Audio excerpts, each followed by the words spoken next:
Like wolves. The wolves had pierced all 4 tires by the time our old Corolla had reached the base of the hill. I squeezed my baby close to my chest while he screamed bloody murder. I had originally fretted over bringing him on an afternoon drive because I thought the incoming storm might startle him. Less than an hour before, I had been terrified by merely the danger posed by the slick roads and thunder in the distance. The wolves started as a group of 3. They had emerged from the thicket that sprawled on either side of the country road and started slowly trotting behind the car. At the outset, the show was rather amusing. I had spent the first 18 years of my life growing up in a little cabin out in the woods, and I had never once seen a wolf. Only from the warm comforts of my bed would I occasionally hear them howl or discover their paw prints in the mud the next day. Rarely do nocturnal species show themselves, certainly not before the sun sets and in a group of 9 or 10 trying to break savagely inside a moving car.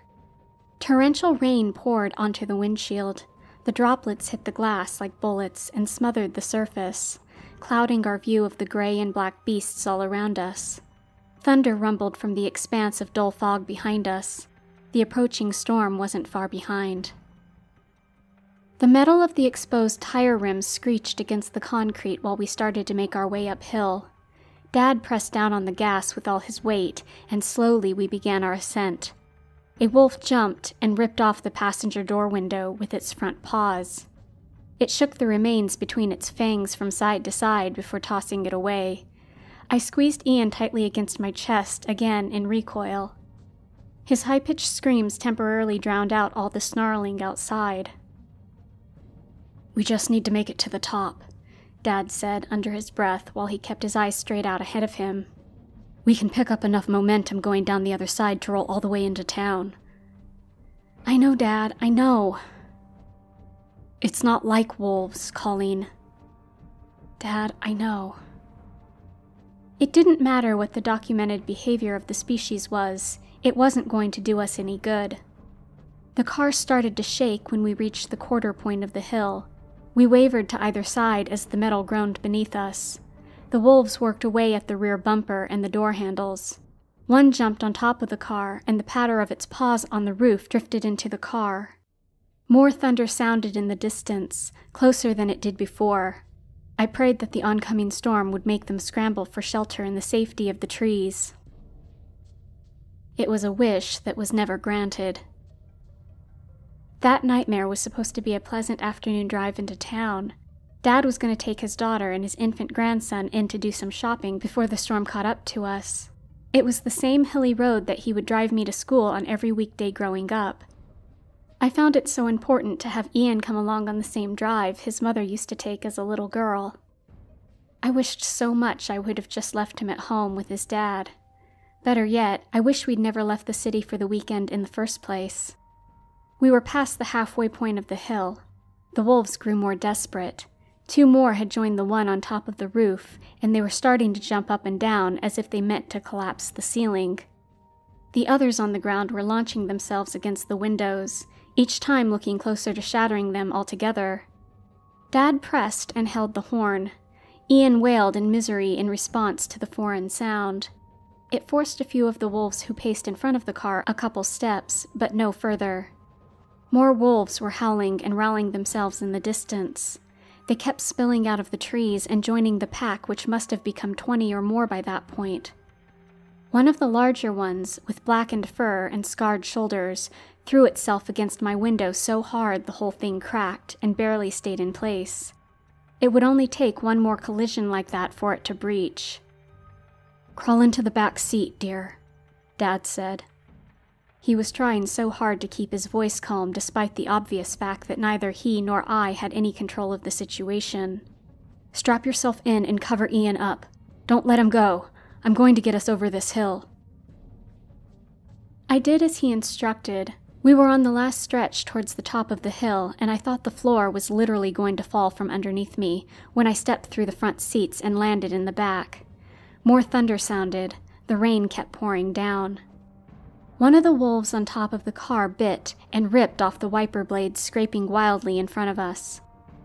Our already poor vision was only made worse by the endless flow of water streaming over the windshield. The bigger wolf next to the passenger door jumped again and managed to break one of its paws through the glass. Blood and water dripped onto the seat after it pulled back. We had nearly reached the summit. The wolves snarled and bared their fangs more fiercely while they continued their onslaught of the vehicle. There were so many of them by that point, there wasn't enough space. They jumped over each other and fought for position, trying to make contact with the car. "Hold on," Dad said while he adjusted his seatbelt. The engine groaned while he kept pushing all of his weight down on the gas. We passed the flat stretch before the road started declining again. The momentum of the car picked up, and we accelerated in the direction of the town. The wolves were able to continue their assault in the beginning, but couldn't keep up once we picked up enough speed. The car shook wildly and bounced up like we hit a speed bump after we ran over one of them, unable to get out of the way. We had separated ourselves from the pack. Out of the back window, they continued their pursuit, running top speed downhill and slipping while their claws struggled to keep traction with the soaked concrete. Our way downhill remained relatively smooth, while our trajectory remained straight. The uncontrollable rattling started when we began our inevitable drifting to the right. Dad tried to steer back to the left, but we were helpless and at the mercy of the slick surface beneath us. We drifted further down the edge of the road. The snarling wolves and the clapping thunder behind us sounded like it was catching up again, while Dad pumped the brakes trying to regain control. It was no use. We were on course for an inevitable crash into the shallow ditch that shouldered the road. All three of us screamed so loud that the sounds couldn't be distinguished from one another. I held Ian so tightly that I thought I was going to crush him. Time stood still for a moment, as the damaged and dented tire rims left the concrete and met the open air above the ditch. I felt vertigo like on a roller coaster drop as we crashed to the bottom. I bounced so high in my seat my head would have cracked against the roof had the seatbelt not been holding me down. Ian almost sprung from my arms, and I only managed to keep a grip on him by catching his shirt with the edges of my fingers. Dad winced and rubbed the part of his forehead that had slammed into the steering wheel. Momentarily, we were in a fortunate position. Our momentum hadn't been enough to launch ourselves into the wall of trees a little further over. Had that been the case, we wouldn't have been alive to deal with the pack of wolves that were once again upon us in the car's final resting place. We had become truly easy pickings. They were all around us and on top of us. Every window was shattered and on the brink of caving in. "I'm sorry for this, Colleen," Dad said, and started rummaging through the mess of papers in the glove compartment. He pulled out his old Springfield pistol, the same gun he promised me would never be within 100 feet of me or his grandchild at any point during our visit. Even right then, when it was our last feeble attempt to protect ourselves from the countless wolves outside, he was embarrassed to bring it out. Whatever feeling existed between us at that moment passed. He took action quickly. "Cover Ian's ears," he said. He rolled down the window just a crack, slowly inching down bit by bit, just enough so he could poke the muzzle out. He fired one shot that ripped through the air and pierced my unprotected ears. The shot hadn't been much more effective than the horn. One wolf was hit in its hind leg and squealed in pain when it reeled back. The others were undeterred. One jumped ahead of the pack and into the vacated space.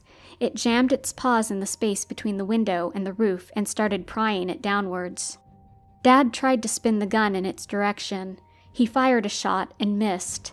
He fired again, but by the time the bullet connected with the side of the wolf's head, enough of its work had already been done. The space was big enough that 3 more had jumped up and stuck their paws inside the car.